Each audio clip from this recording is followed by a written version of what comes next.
നമസ്കാരം. ഇന്നത്തെ പത്രവിശേഷത്തിലേക്ക് എല്ലാവർക്കും സ്വാഗതം. എല്ലാവർക്കും നല്ലൊരു ദിവസം ആശംസിക്കുകയാണ്. നമുക്ക് മലയാള മനോരമ ആദ്യം നോക്കാം. ഇതാണ് ഇന്നത്തെ മലയാള മനോരമയുടെ ഒന്നാം പുറം.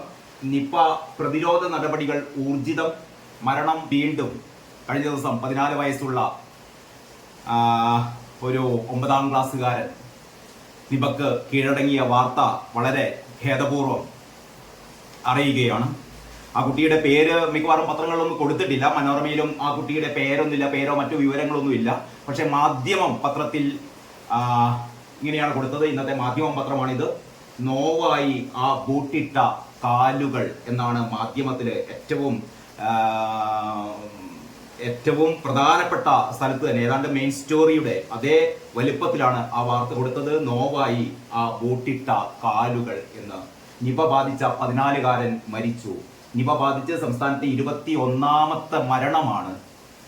പ്രോട്ടോകോൾ പ്രകാരം കബറടക്കി അടുത്തിടപഴകിയവർക്ക് രോഗലക്ഷണങ്ങളില്ല. ഇതിൽ വാർത്തയിൽ പറയുന്നത് ഗുഡ് ടൈംസ് ഫുട്ബോൾ എന്ന് തന്റെ ഇൻസ്റ്റഗ്രാം ബയോയിൽ എഴുതിയിട്ടെങ്കിലും പ്രിയപ്പെട്ട കാൽപന്തിൽ ഉപേക്ഷിച്ച് അഷ്മിൽ ഡാനിഷ് മടങ്ങിയെന്നാണ്. മാധ്യമപത്രം റിവ്യൂ ചെയ്യുമ്പോൾ നമുക്ക് ആ കാര്യങ്ങൾ കൂടുതൽ പറയാം. ഞാൻ ഏതായാലും മലയാള മനോരമ ഉൾപ്പെടെയുള്ള മലയാള മനോരമയോ മാതൃഭൂമിയോ കേരളകൗമുദിയോ ദേശാഭിമാനിയോ ഒന്നും തന്നെ ആ കുട്ടിയുടെ പേര് റിവീൽ ചെയ്തിട്ടില്ല. പ്രത്യേകിച്ചും ഇത്തരത്തിലുള്ള ഒരു മാരക രോഗം ബാധിച്ച് അല്ലെങ്കിൽ പകർച്ചവ്യാധിക്ക് സാധ്യതയുള്ള ഒരു രോഗം ബാധിച്ചുകൊണ്ട് ആ കുട്ടിയുടെ കുടുംബാംഗങ്ങളെയോ ആ കുട്ടിയുടെ കുടുംബത്തെയോ ഒന്നും പുറത്തറിയിക്കേണ്ട എന്ന് കരുതിയാവണം. പക്ഷേ അതങ്ങനെയല്ല. ഡാനിഷ് അല്ലെങ്കിൽ അഷ്മിൽ ഡാനിഷ് എന്ന ആ കുട്ടി, ഫുട്ബോളിനെ അത്രയേറെ പ്രണയിച്ച ആ കുട്ടിയുടെ വിയോഗം നമ്മളെല്ലാവരെയും ദുഃഖത്തിലാഴ്ത്തുന്നതാണ്. അങ്ങനെ മരണം വീണ്ടും എന്ന് പറയുന്ന ആ തലക്കെട്ടാണ് മലയാള മനോരമയുടെ മെയിൻ സ്റ്റോറി ആയിട്ടുള്ളത്. മരിച്ചത് ചികിത്സയിലുള്ള 14കാരൻ മോണോക്ലോണൽ ആന്റിബോഡി എത്തിച്ചു. ഈ ചികിത്സയ്ക്ക് വേണ്ടിയുള്ള മോണോക്ലോണൽ ആന്റിബോഡി എത്തിക്കുമ്പോഴത്തേക്ക് അത് പ്രയോഗിക്കാനൊന്നും സമയമുണ്ടായില്ല. അതിനിടക്ക് തന്നെ ഹൃദയാഘാതം മൂലമായിരുന്നു ആ ബാലന്റെ വിയോഗം. പിന്നീട് കൂടുതൽ ആളുകൾക്ക് ഈ രോഗബാധ ഉണ്ടായിട്ടില്ല എന്നുള്ളതാണ് ഇതുവരെ നമ്മളെ ഏറ്റവും അധികം ആശ്വസിപ്പിക്കുന്ന ഒരു വാർത്ത എന്ന് പറയുന്നത്. കാരണം ഈ കുട്ടിയുമായി ബന്ധപ്പെട്ട അല്ലെങ്കിൽ കുട്ടിയുടെ കുടുംബാംഗങ്ങൾക്കോ കുട്ടിയുമായി ബന്ധപ്പെട്ട ഏറ്റവും അടുത്ത് ബന്ധപ്പെട്ടവർക്കോ ഒന്നും അവരുടെ പരിശോധനാ ഫലം ഇതുവരെ 7ഓളം പരിശോധനാ ഫലങ്ങൾ നെഗറ്റീവാണ് രേഖപ്പെടുത്തിയത്. അതുകൊണ്ട് തന്നെ അത്രമാത്രം ആശ്വാസം എന്ന് മാത്രമേ ഈ കാര്യത്തിൽ പറയാനുള്ളൂ.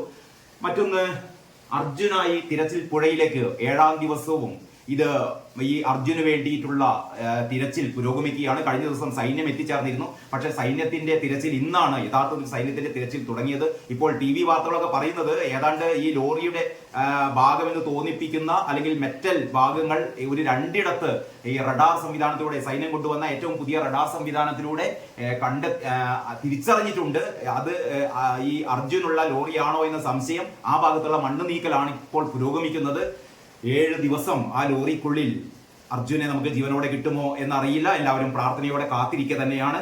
അപ്പോൾ അർജുനായി തിരച്ചിൽ പുഴയിലേക്ക് എന്നാണ് ഇന്നത്തെ തലക്കെട്ടൊക്കെ ഉള്ളത്. കാരണം 98% കരഭാഗത്തെ ഈ മണ്ണ് നീക്കം ചെയ്തിട്ടും അതിൽ ലോറിയുടെ അവശിഷ്ടമില്ല. പക്ഷേ നമ്മുടെ രഞ്ജിത്ത് ഇസ്രായേൽ എന്ന പേരിലുള്ള ഒരു ജീവരക്ഷകൻ അല്ലെങ്കിൽ ഇത്തരത്തിലുള്ള ദുരന്തങ്ങളൊക്കെ ഉണ്ടാകുമ്പോൾ ദുരന്ത മുഖത്തേക്ക് പാഞ്ഞെത്താറുള്ള നമ്മുടെ മലയാളിയായ രഞ്ജിത്ത് അവിടെയുണ്ട്. രഞ്ജിത്ത് കഴിഞ്ഞ ദിവസം പറഞ്ഞത് അവിടുത്തെ കർണാടകയിലെ റവന്യൂ മന്ത്രിയായിരുന്നു പറഞ്ഞത്.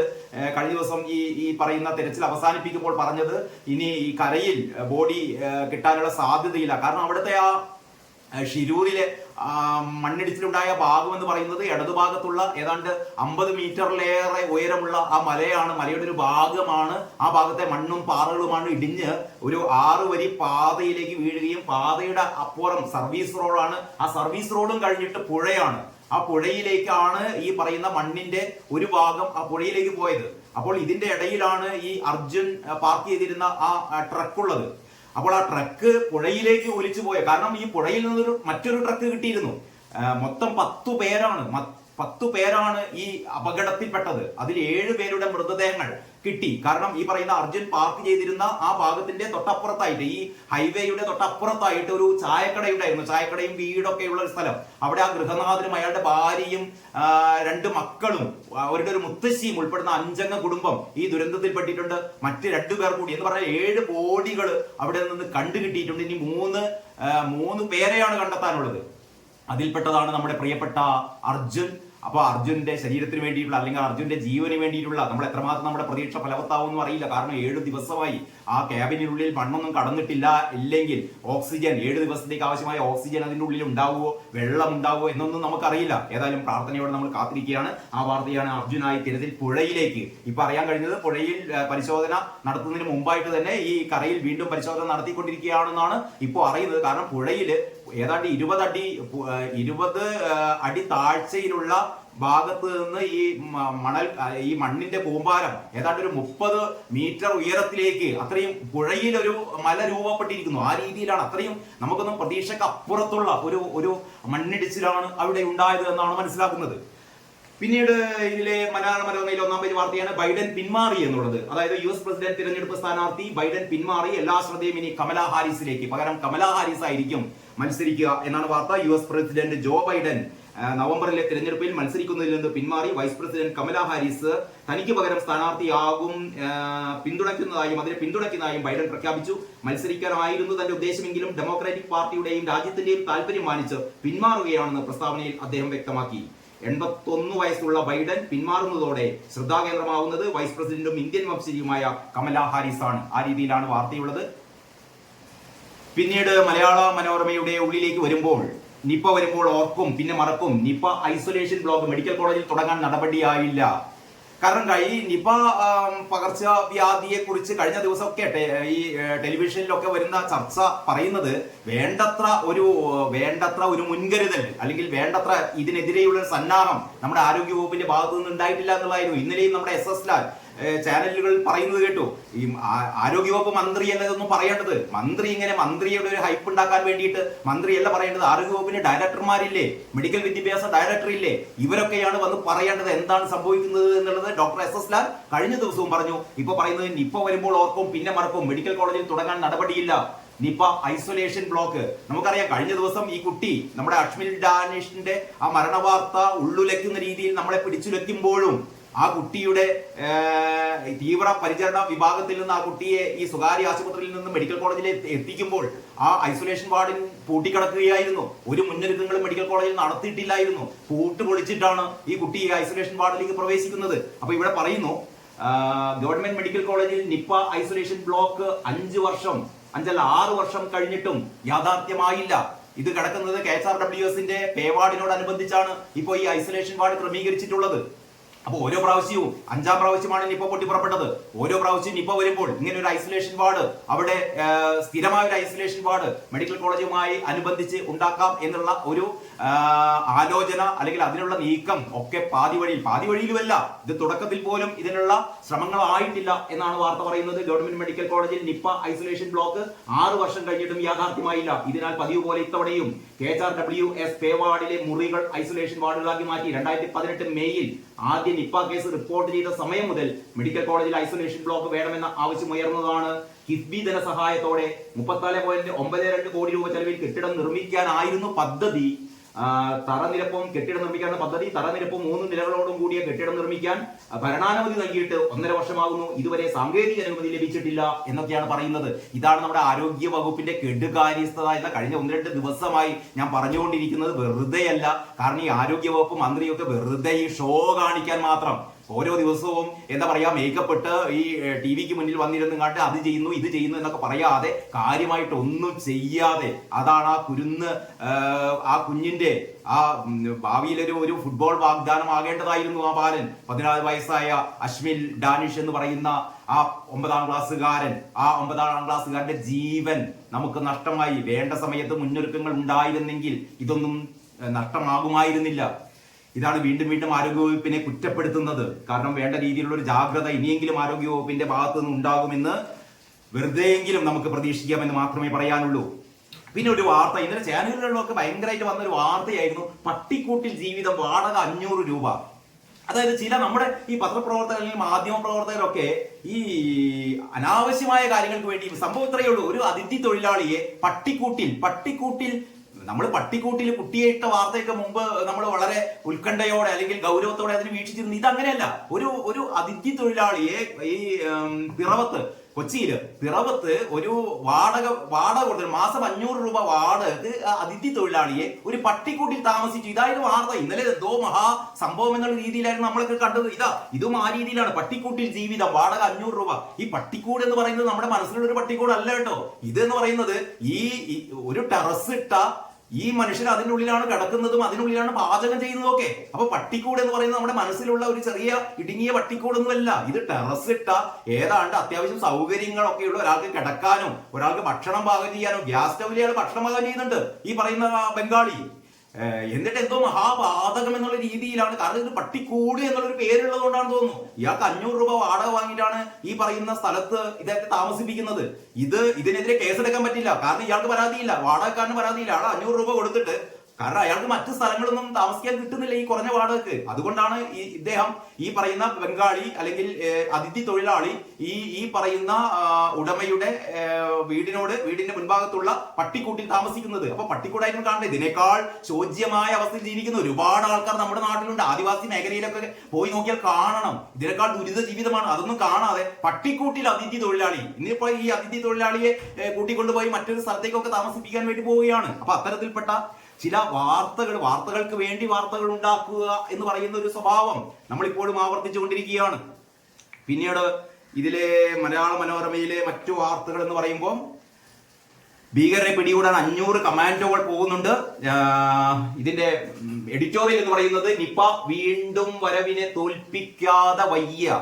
ആ രീതിയിലാണ്. ഒഴിവാക്കാനാകില്ല, ഒപ്പം ജീവിക്കാം. നിപ കേരളത്തിൽ 5ാം തവണയിൽ എത്തുമ്പോൾ എന്ന് പറഞ്ഞ ഡോക്ടർ AS അനൂപ് കുമാറിന്റെ ഒരു വളരെ ഡീറ്റെയിൽഡ് ആയ എല്ലാവരും വായിക്കേണ്ട ഒരു ആർട്ടിക്കിളാണ്. കാരണം അനൂപ് കുമാർ എന്ന് പറയുന്നത് 2018 കേരളത്തിലെ ആദ്യ നിപ ബാധ തിരിച്ചറിഞ്ഞതും കഴിഞ്ഞ തവണ 9 വയസ്സുകാരനെ ജീവിതത്തിലേക്ക് തിരികെ കൊണ്ടുവന്നതും ഡോക്ടർ അനൂപ് കുമാറിന്റെ നേതൃത്വത്തിലാണ്. അപ്പോൾ ആ അനൂപ് കുമാറാണ് ഈ എങ്ങനെയാണ് നിപ ബാധയെ, കാരണം ഇനിയും നമുക്ക് നിപ ബാധയെ തടുത്തു നിർത്താനൊന്നും പറ്റില്ല. കാരണം ഇപ്പോഴും അറിയില്ല എങ്ങനെയാണ് ഇതിന്റെ ഉറവിടം എവിടെയാണെന്നൊന്നും അറിയില്ല. തൽക്കാലം അറിയാവുന്നത് ഈ വൈറസുകളാണ്, ഈ വവ്വാലുകൾ പരത്തുന്ന വൈറസുകളാണെന്ന് മാത്രമേ അറിയാൻ പറ്റുന്നുള്ളൂ. ഈ കുട്ടി 14 വയസ്സുകാരനായ അഷ്മിൽ അമ്പഴങ്ങ കഴിച്ചിരുന്നു അത്രേ. അമ്പഴങ്ങ കഴിച്ചപ്പോൾ അമ്പഴങ്ങയിൽ നിന്നാവാം വൈറസ് ബാധിച്ചത് എന്നാണ് കരുതുന്നത്. മനോരമയിലെ മറ്റൊരു പ്രധാനപ്പെട്ട വാർത്ത എന്ന് പറയുന്നത് പെട്ടി തുറക്കുമ്പോൾ എന്ത് കിട്ടും എന്നുള്ളതാണ്. ഏതാണ്ട് ഒരു ഫുൾ പേജ് ബിസിനസ് പേജിലാണ് നിർമ്മലാ സീതാരാമൻ അവതരിപ്പിക്കാൻ പോകുന്ന ബജറ്റ്. ഇതിൽ പറയുന്നു, ഫെബ്രുവരിയിലെ ഇടക്കാല ബജറ്റിനും 1 മാസം മുൻപ് ധനമന്ത്രി നിർമ്മലാ സീതാരാമൻ പറഞ്ഞു പ്രതീക്ഷയുടെ അമിതഭാരം വേണ്ട. നേരത്തെ ഇടക്കാല ബജറ്റ് അവതരിപ്പിച്ചപ്പോൾ അതുകൊണ്ട് അത്ര ജനപ്രിയ പദ്ധതികളൊന്നും കഴിഞ്ഞ ബജറ്റിൽ ഉണ്ടായിരുന്നില്ല, ഇടക്കാല ബജറ്റിൽ ഉണ്ടായിരുന്നില്ല. പക്ഷേ ഈ പുതിയ ബജറ്റിൽ 3ാം മോദി സർക്കാരിന്റെ ആദ്യ ബജറ്റ് നാളെയാണ്. നാളെ എന്തൊക്കെയാണ് ആ ബജറ്റിലുള്ളത്, കേരളത്തിന് എന്ത് കിട്ടും, കേരളത്തിലെ 2 കേന്ദ്രമന്ത്രിമാരുള്ള സ്ഥിതിക്ക് പ്രത്യേകിച്ചും സുരേഷ് ഗോപി ഈ ടൂറിസവുമായി ബന്ധപ്പെട്ടൊക്കെയുള്ള വലിയ നിർദ്ദേശങ്ങളൊക്കെ സമർപ്പിച്ചിട്ടുണ്ട്. മാത്രമല്ല നമ്മുടെ വിഴിഞ്ഞം പ്രോജക്റ്റ് ഉണ്ട്. അപ്പൊ ഇതിനൊക്കെ വേണ്ടിയിട്ട് എത്ര രൂപ മാറ്റിവെക്കും, ആദായ നികുതിയുമായി ബന്ധപ്പെട്ട് എന്തൊക്കെയാണ് ഇളവുകൾ വരാൻ പോകുന്നത് തുടങ്ങിയ ഒരുപാട് ഉത്കണ്ഠകളിലാണ് നമുക്ക് പ്രതീക്ഷിക്കാം. നിർമ്മലാ സീതാരാമന്റെ പ്രാവശ്യത്തെ ബജറ്റ് കുറേയും കൂടിയും നമുക്കൊക്കെ സന്തോഷപ്രദമായ അല്ലെങ്കിൽ കേരളത്തിന് അനുകൂലമായ ഒരു ബജറ്റ് ആയിരിക്കുമെന്ന് നമുക്ക് പ്രതീക്ഷിക്കാവുന്നതാണ്. നമുക്ക് മാധ്യമത്തിലേക്ക് കടക്കാം. ഞാൻ നേരത്തെ മാധ്യമം കാണിച്ചിരുന്നു. മാധ്യമത്തിന്റെ പ്രധാനപ്പെട്ട മെയിൻ സ്റ്റോറി എന്ന് പറയുന്നത് PSC വിവരങ്ങൾ വിൽപ്പനക്ക് എന്നുള്ളതാണ് കേട്ടോ. ഇത് അനിരു അശോകൻ ഒരു മികച്ച റിപ്പോർട്ടറാണ്. അനിരു അശോകൻ ഇത്തരത്തിലുള്ള ഒരുപാട് സ്പെഷ്യൽ സ്റ്റോറീസിന് മുമ്പ് വന്നിട്ടുണ്ട്. അനിരു അശോകൻ പറയുന്നത് കേരള പബ്ലിക് സർവീസ് കമ്മീഷനിൽ രജിസ്റ്റർ ചെയ്ത 65 ലക്ഷത്തോളം ഉദ്യോഗാർത്ഥികളുടെ യൂസർ ഐഡിയും പാസ്വേഡും സൈബർ ഹാക്കർമാർ PSCയുടെ സെർവറിൽ നിന്ന് ചോർത്തി ഡാർക്ക് നെറ്റിൽ വിൽപ്പനക്ക് വെച്ചു എന്ന് പറയുന്ന ഞെട്ടിപ്പിക്കുന്ന ഒരു സ്റ്റോറിയാണ്. PSC വിവരങ്ങൾ വിൽപ്പനക്ക് വെച്ചിരിക്കുന്നു ഡാർക്ക് വെബിൽ എന്ന് പറയുന്ന സ്റ്റോറിയാണ് മാധ്യമം മെയിൻ സ്റ്റോറി ആക്കിയത്. അതിനേക്കാൾ പ്രാധാന്യത്തിൽ തന്നെയാണ് നോവായി ആ ബൂട്ടിട്ട കാലുകൾ എന്ന് പറയുന്നത്. ഞാൻ നേരത്തെ കാണിച്ചു. നിപ ബാധിച്ച് സംസ്ഥാനത്തെ 21ാമത്തെ മരണം അഷ്മിൽ ഡാനിഷ് എന്ന് പറയുന്ന ആ കുട്ടിയുടെ വാർത്തയാണ്. വളരെ വളരെ വളരെ വിശദമായി തന്നെ ആ കുട്ടിയുടെ ഡീറ്റെയിൽസ് ഒക്കെ മറ്റൊരു പത്രത്തിലുമില്ല. ഈ പറയുന്ന കുട്ടിയുടെ കുടുംബം ഏതാണ്, കുട്ടി എങ്ങനെയൊക്കെയായിരുന്നു ഇത് ഫുട്ബോൾ താരമായത്, അല്ലെങ്കിൽ ഫുട്ബോളിൽ ഈ കുട്ടിയുടെ മികവുകൾ എന്തൊക്കെയാണ് എന്നുള്ള രീതിയിലാണ് ഈ വാർത്ത കൊടുക്കുന്നത്. ആശ്വാസം, 7 പേരുടെ ഫലം നെഗറ്റീവ് ആയതാണ് ഏറ്റവും വലിയ ആശ്വാസം. തിരച്ചിൽ ഇനി പുഴയിലേക്ക് എന്ന് പറയുന്നതാണ് മാധ്യമത്തിന്റെ അടുത്ത 3ാമത്തെ പ്രാധാന്യമുള്ള സ്റ്റോറി ആയിട്ട് കൊടുത്തത്. റഡാർ സിഗ്നൽ കണ്ടെത്തിയ സ്ഥലത്തെ മണ്ണ് നീക്കി അർജുനെയും ലോറിയും കണ്ടെത്താനായില്ല. ബൈഡൻ പിന്മാറി എന്നുള്ള വാർത്തയും താഴെ കൊടുത്തിട്ടുണ്ട്. കാവടി യാത്രാ വഴികളിലെ പേര് പ്രദർശനത്തിനെതിരെ സർവകക്ഷി പ്രതിഷേധം.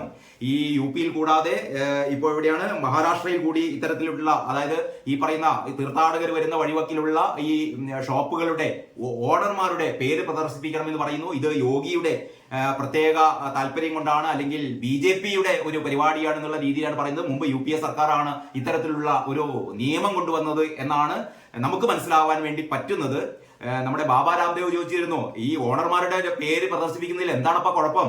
രാംദേവ് എന്ന് പറയുന്ന പേര് ഞാൻ പ്രദർശിപ്പിക്കാം, അതേപോലെ മുഹമ്മദ് എന്നോ അബ്ദുറഹ്മാൻ എന്നുള്ള പേര് മറ്റുള്ളവരും പ്രദർശിപ്പിക്കട്ടെ. ഇതിൽ ഹിന്ദു മുസ്ലിം വേർതിരിവൊന്നും വേണ്ട. കടയുടെ ഉടമ ആരാണെന്ന് അറിയേണ്ടത് ആവശ്യമാണ്. കാരണം അതിലെന്താണ് ഇപ്പൊ ഇത്ര വെപ്രാളപ്പെടാൻ എന്നുള്ളതാണ് ഒരു വിഭാഗം ചോദിക്കുന്നത്. അതേപോലെ തന്നെ അതേ അവസരത്തിൽ തന്നെ മറ്റൊരു വിഭാഗം ഇത് മുസ്ലിങ്ങളെ തെരഞ്ഞുപിടിച്ച് അവരെ ഒറ്റപ്പെടുത്താനുള്ള ഒരു മാർഗമാണ്, ഒരു രീതിയാണ് ഇത് എന്നും പറയുന്നു. അപ്പൊ കാവടി യാത്രാ വഴികളിലെ പേര് പ്രദർശനത്തിനെതിരെ സർവകക്ഷി പ്രതിഷേധം എന്നുള്ള വാർത്തയാണ് മാധ്യമത്തിന്റെ 1-ാം പേജിൽ കാണുന്നത്.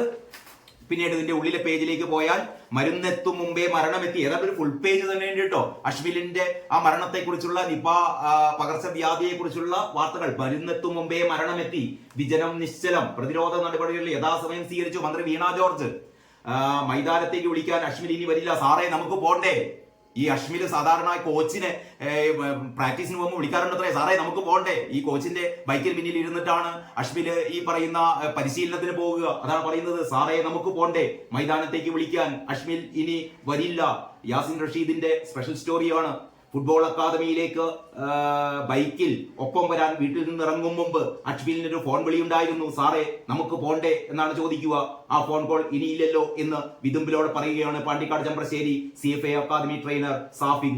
ഇന്നലെ കോഴിക്കോട് മെഡിക്കൽ കോളേജ് ആശുപത്രിയിലെ നിപ വൈറസിന് കീഴടങ്ങിയ അശ്മിൽ ഡാനിഷിന്റെ സ്വപ്നങ്ങളിൽ മുഖ്യം ഒരു ഫുട്ബോളർ ആവുക എന്നുള്ളതായിരുന്നു എന്നിങ്ങനെയാണ് ആ സ്റ്റോറി പറയുന്നത്. ജന്തുജന്യ രോഗങ്ങളുടെ വലയിൽ കേരളം എന്ന് പറയുന്ന M. ഷിബുവിന്റെ ഒരു സ്പെഷ്യൽ സ്റ്റോറി കൂടിയുണ്ട് മാധ്യമത്തിൽ. എനിക്ക് തോന്നുന്നു ഇന്ന് ഏറ്റവും നന്നായിട്ട് ഈ നിപ വാർത്തയെ കുറിച്ചുള്ള എല്ലാ വിശദാംശങ്ങളും നൽകിയത് മാധ്യമം തന്നെയാണ്, മനോരമയേക്കാൾ അല്ലെങ്കിൽ കേരള കൗമുദിയേക്കാൾ എന്നൊക്കെ എനിക്ക് തോന്നുന്നു. ഞാൻ മൊത്തം എല്ലാ പത്രങ്ങളും നോക്കിയപ്പോൾ എനിക്ക് മനസ്സിലായതാണ്.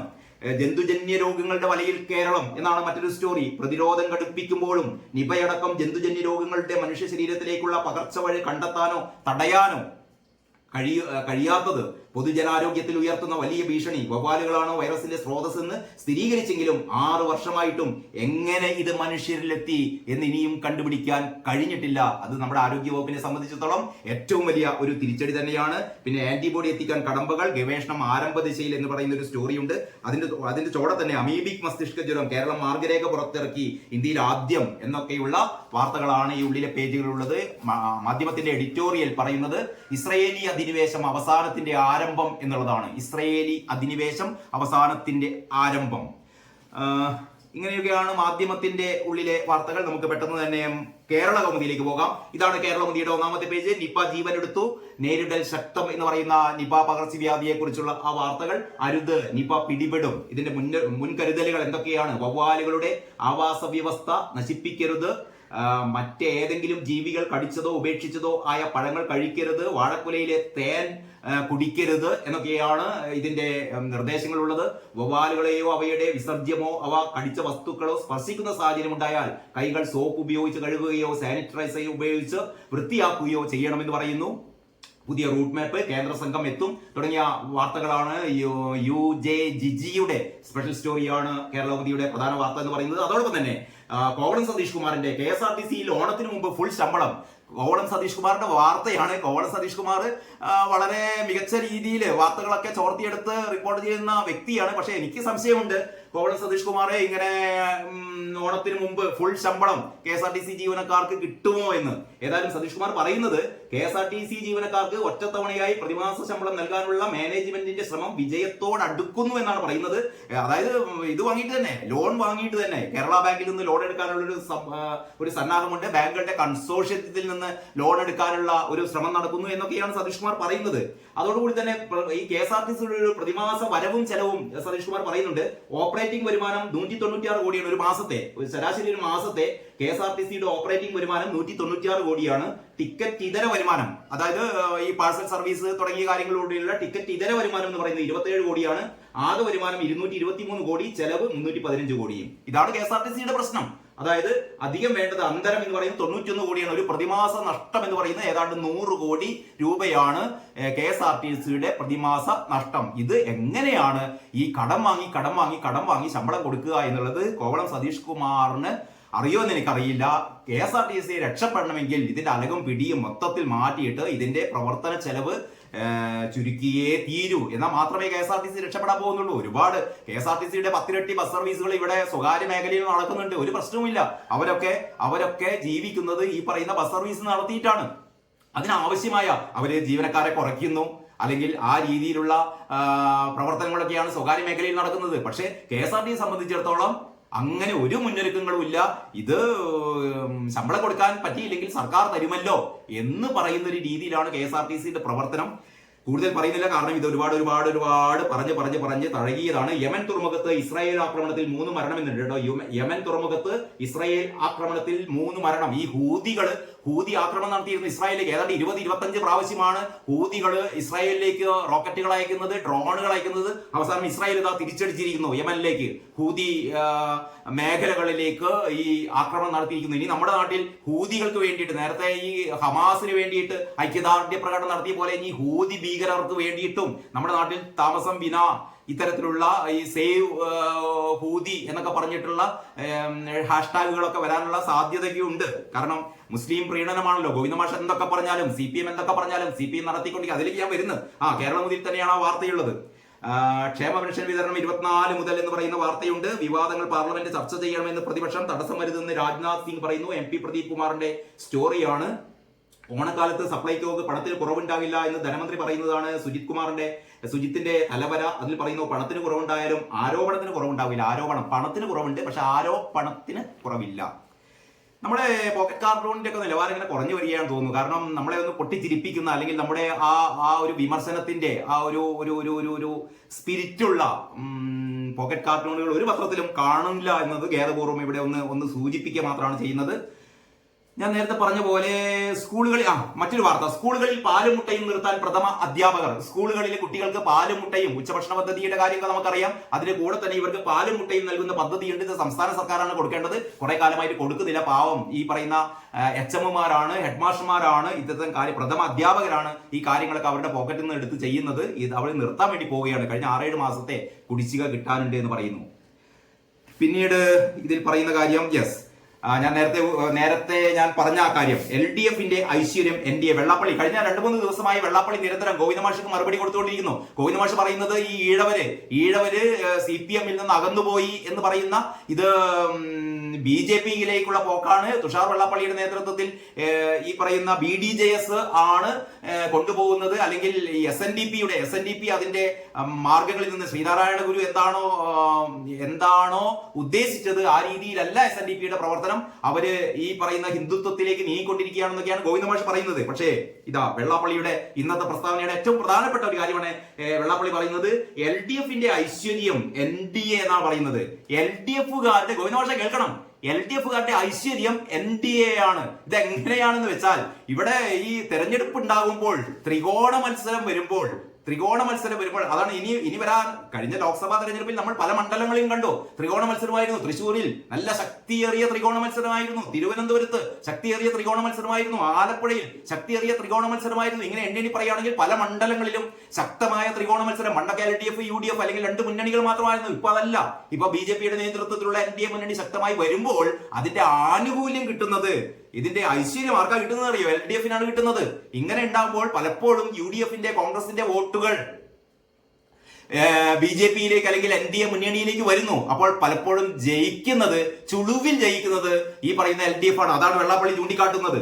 LDFന്റെ ഐശ്വര്യമാണ് NDA മുന്നണി എന്ന് SNDP യോഗം ജനറൽ സെക്രട്ടറി വെള്ളാപ്പള്ളി നടേശൻ പറഞ്ഞു. ഗുരുനാരായണ സേവാ നികേതൻ ട്രസ്റ്റ് സംഘടിപ്പിച്ച ഗുരുനാരായണ ധർമ്മ സമന്വയ ശിബിരം ഉദ്ഘാടനം ചെയ്യുകയായിരുന്നു അദ്ദേഹം. സംസ്ഥാനത്ത് UDF കാലങ്ങളായി വിജയിച്ചുകൊണ്ടിരുന്ന പല മണ്ഡലങ്ങളിലും LDF വിജയം നേടിയത് NDA മത്സര രംഗത്ത് എത്തിയതോടെയാണ്. ഏറ്റവും പ്രധാനപ്പെട്ട ഒരു കാര്യമാണ് പറയുന്നത്. സ്ഥിരമായി UDF ജയിച്ചു വന്നിരുന്ന പല മണ്ഡലങ്ങളിലും കഴിഞ്ഞ പ്രാവശ്യം ഈ LDF ജയിക്കാൻ ഇടയായത് NDA അവിടെ ശക്തമായത് കൊണ്ടാണ്. NDA വോട്ട് പിടിച്ചു. ആ വോട്ട് കൂടുതൽ പിടിച്ചത് ഈ പറയുന്ന UDFൽ നിന്നായിരുന്നു. അതിങ്ങനെ സമാധാനിക്കേണ്ട കാര്യമൊന്നും ഇല്ല. LDFകാര് ഇനി വരാനിരിക്കുന്ന തിരഞ്ഞെടുപ്പിൽ വോട്ടുകൾ ഒഴുകാൻ പോകുന്നത് LDFൽ നിന്ന് തന്നെയായിരിക്കും. ബിനോയ് വിശ്വം കഴിഞ്ഞ ദിവസം പറഞ്ഞിരുന്നു LDFകാർ തന്നെ LDFന് വോട്ട് ചെയ്തിട്ടില്ല. LDFകാർ വോട്ട് ചെയ്തത് പലരും BJPക്കാണ്. കാരണം ഈ പറയുന്ന ഗോവിന്ദൻ മാഷിന്റെ ഈ പറയുന്ന CPMന്റെ ഈ മുസ്ലിം പ്രീണനം തന്നെയാണ്.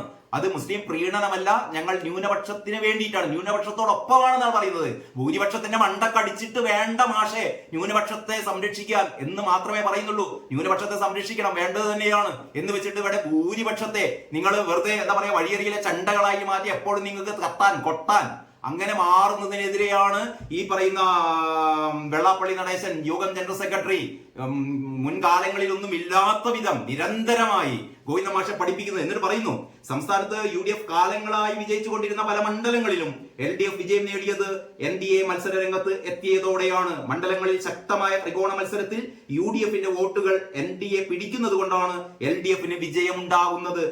ഇതൊന്നും മനസ്സിലാക്കാതെയാണ് ഇപ്പോൾ MV ഗോവിന്ദൻ ഉൾപ്പെടെയുള്ളവർ സംസാരിക്കുന്നത് എന്ന് വെള്ളാപ്പള്ളി പറയുന്നു. പിന്നെ പറയുന്നു CPM സംസ്ഥാന സെക്രട്ടറി ആയതിനു ശേഷമാണ് SNDP യോഗത്തെയും ശ്രീനാരായണ പ്രസ്ഥാനങ്ങളെയും ഇങ്ങനെ MV ഗോവിന്ദൻ കടന്നാക്രമിക്കുന്നത്.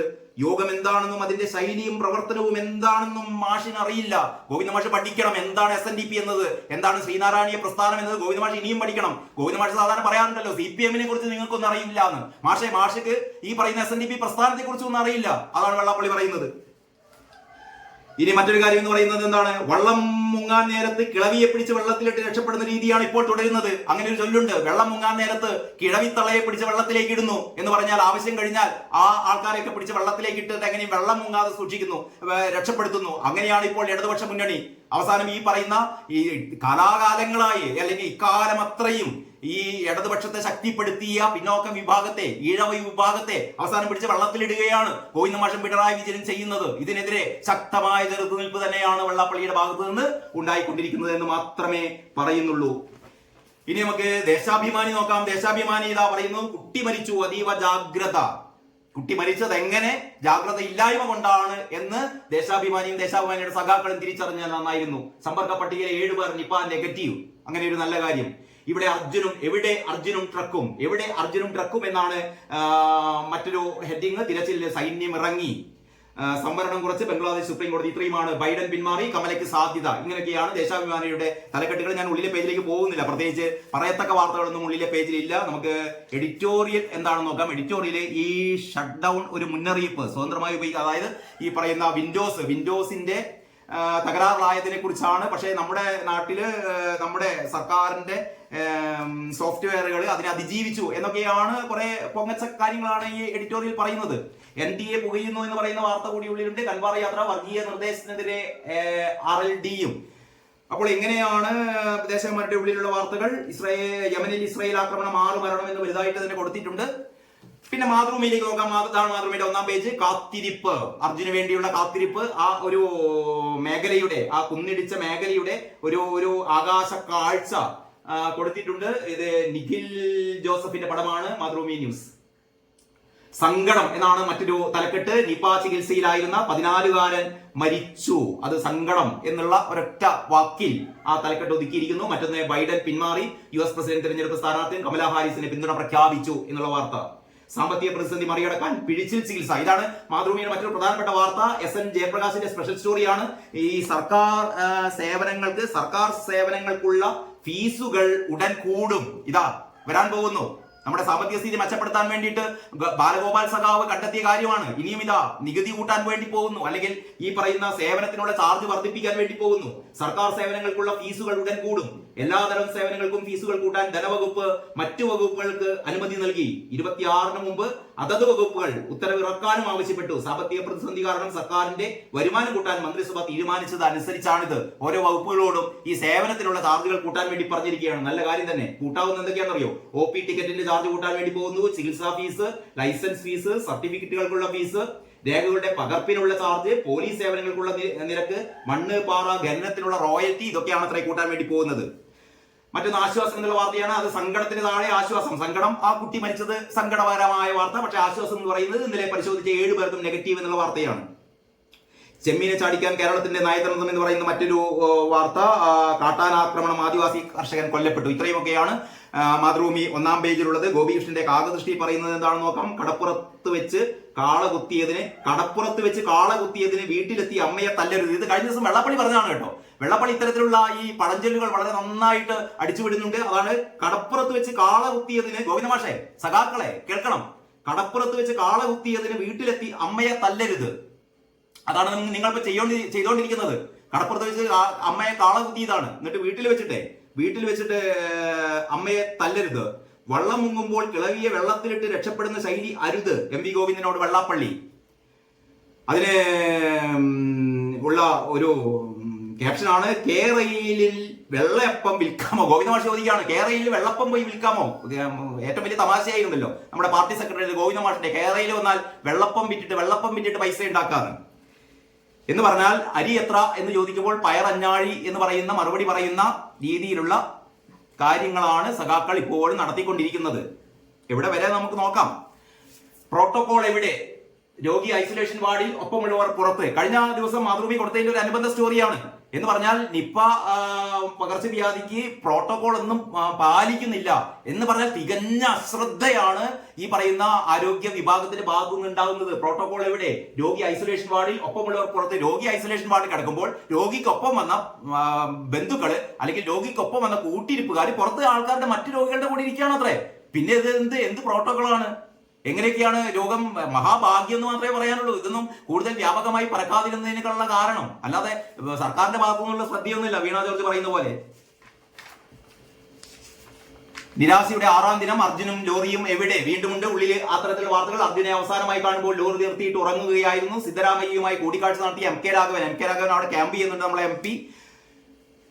നമുക്ക് പ്രതീക്ഷിക്കാം കൂടുതൽ ദുരന്തങ്ങൾ കേൾക്കാതെ അർജുൻ രക്ഷപ്പെടട്ടെ എന്ന്. PSC കോഴ വിവാദം. പ്രമോദിനെ പിന്തുണച്ച പാർട്ടി അംഗത്വത്തിന് നേരെയും നടപടി വന്നേക്കും. അതായത് ഈ പ്രമോദിനെതിരെ നടപടിയെടുത്തത് ഉചിതമായ കാര്യത്തിനല്ല. കാരണം ഈ പറയുന്ന ഭൂമി തരംതിരിക്കലിന് വേണ്ടിയിട്ട് 2 വർഷം മുമ്പ് ഭൂമി തരംതിരിക്കൽ നടത്തി കൊടുത്തതിന് ഇപ്പം കോഴ വാങ്ങി എന്നൊക്കെ പറയുന്നത് തട്ടിപ്പ് പരിപാടിയാണ് എന്ന് ഈ പറയുന്ന പാർട്ടി ജില്ലാ ഘടകത്തോട് പറഞ്ഞ ഈ പ്രാദേശിക പാർട്ടി അംഗത്വത്തിനെതിരെയും നടപടി എന്ന് പറയാൻ മിണ്ടപ്പാടില്ല. സത്യം പറഞ്ഞു കഴിഞ്ഞാൽ സത്യം പറയുന്നവരെ മണ്ടക്കിട്ടടിക്കുക എന്നുള്ളതാണ് ഈ പറയുന്ന സഖാക്കൾ അല്ലെങ്കിൽ പാർട്ടി CPM ചെയ്തുകൊണ്ടിരിക്കുന്നത്. അതാണ് വീണ്ടും ഇവിടെ സംഭവിക്കാൻ വേണ്ടി പോകുന്നത്.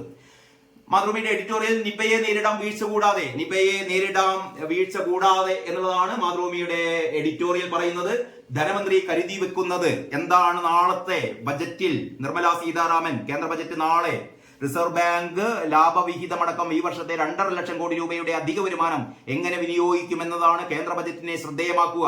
റിസർവ് ബാങ്കിന്റെ ലാഭവിഹിതമടക്കം ഈ വർഷത്തെ 2.5 ലക്ഷം കോടിയുടെ അധിക വരുമാനമാണ്. ഇതെങ്ങനെയൊക്കെയാണ് വിവിധ സംസ്ഥാനങ്ങൾക്കായി നീക്കിവെക്കാൻ വേണ്ടി പോകുന്നത് എന്ന് നമ്മൾ കാത്തിരിക്കുകയാണ്. SNDP യോഗത്തെ MV ഗോവിന്ദന് അറിയില്ല. വെള്ളാപ്പള്ളി. ആ വാർത്ത മാതൃഭൂമി ചെറുതായിട്ടാണെങ്കിലും കൊടുത്തിട്ടുണ്ട്. അതിലെ മാതൃഭൂമി പറയുന്നത് ഇങ്ങനെയാണ്: എല്ലാ സമുദായങ്ങളെയും ഒന്നിച്ചു കൊണ്ടുപോകാനുള്ള പ്രത്യേക കഴിവ് പാർട്ടി സെക്രട്ടറി ആയിരുന്ന കോടിയേരി ബാലകൃഷ്ണൻ ഉണ്ടായിരുന്നു. ഗോവിന്ദമാഷ ഓർമ്മിപ്പിക്കുകയാണ്, കോടിയേരി ഇങ്ങനെ ആയിരുന്നില്ല. സെക്രട്ടറി ആയതിനു ശേഷമാണ് MV ഗോവിന്ദൻ യോഗത്തിനെതിരെ തിരിഞ്ഞു തുടങ്ങിയത്. രാഷ്ട്രീയമായ വീതം വെപ്പിൽ പിന്നോക്ക ഈഴവാദി വിഭാഗം തടയപ്പെട്ടു എന്നത് വാസ്തവമാണ്. LDFന്റെ ജീവനാഡിയായ അടിസ്ഥാന വർഗത്തെ തള്ളിപ്പറയുന്ന രീതി ശരിയല്ല. വള്ളം മുങ്ങാൻ നേരത്ത് കിളവിയെ പിടിച്ച് വെള്ളത്തിലിട്ട് രക്ഷപ്പെടുന്ന രീതിയാണ് ഇപ്പോൾ തുടരുന്നത്. വെള്ളാപ്പള്ളി പറഞ്ഞു. സത്യം വിളിച്ചു പറയുന്നതിനാലാണ് തന്നെ കൂട്ടായി ആക്രമിക്കാൻ ശ്രമിക്കുന്നത്. യോഗത്തെ തകർക്കാൻ ശ്രമിക്കുന്ന കാപാലികരെ തിരിച്ചറിയാനും ഇവർക്കെതിരെ ഒന്നിച്ചു പ്രവർത്തിക്കാനും സമുദായ അംഗങ്ങൾ തയ്യാറാകണമെന്ന് വെള്ളാപ്പള്ളി നടേശൻ പറയുന്നു. ആരാണ് സമുദായത്തിനെതിരെ തിരിയുന്ന കാപാലികർ എന്ന് ഇവിടത്തെ പിന്നോക്ക വർഗക്കാർ അല്ലെങ്കിൽ പിന്നോക്കക്കാർ, ഈഴവർ തിരിച്ചറിഞ്ഞിരിക്കുന്നു. ഗോവിന്ദമാഷെ ശ്രദ്ധിച്ചോ? അതിസമ്പന്നരുടെ മേൽ ചുമത്തുമോ അധിക നികുതി എന്നുള്ള രീതിയിൽ വീണ്ടും ഉണ്ട് ബിസിനസ് പേജിൽ ഈ പറയുന്ന വരാനിരിക്കുന്ന ബജറ്റിനെ കുറിച്ചുള്ള അവലോകനം മാതൃഭൂമി ധനകാര്യം പേജിൽ വളരെ വിശദമായി തന്നെ കൊടുത്തിട്ടുണ്ട്. ഇത്രയും ഒക്കെയാണ് മാതൃഭൂമിയുടെ ഉള്ളിലുള്ള വാർത്തകൾ. നമുക്ക് ഏതായാലും ഇന്നത്തെ തിരച്ചിൽ നമുക്ക് പ്രതീക്ഷിക്കാം. ഏതായാലും അർജുനെ കുറിച്ചുള്ള വിവരം നമുക്ക് കിട്ടുമെന്ന്. കാരണം സൈന്യം രംഗത്തെത്തിയിട്ടുണ്ട്. സൈന്യം ഏറ്റവും പുതിയ അവരുടെ കൈക്കലുള്ള റഡാർ ഉപയോഗിച്ചുള്ള ഈ തിരച്ചിലുകളും അതിനനുബന്ധിച്ചുള്ള മറ്റ് സജ്ജീകരണങ്ങളും ഒക്കെ ആയിട്ടാണ് സൈന്യത്തിന്റെ ഈ പറയുന്ന തിരച്ചിൽ പുരോഗമിക്കുന്നത്. ഏതായാലും എല്ലാവർക്കും നല്ലൊരു ദിനം വീണ്ടും ആശംസിക്കുകയാണ്. തൽക്കാലം നിർത്തുന്നു. നമുക്ക് നാളെ കാണാം.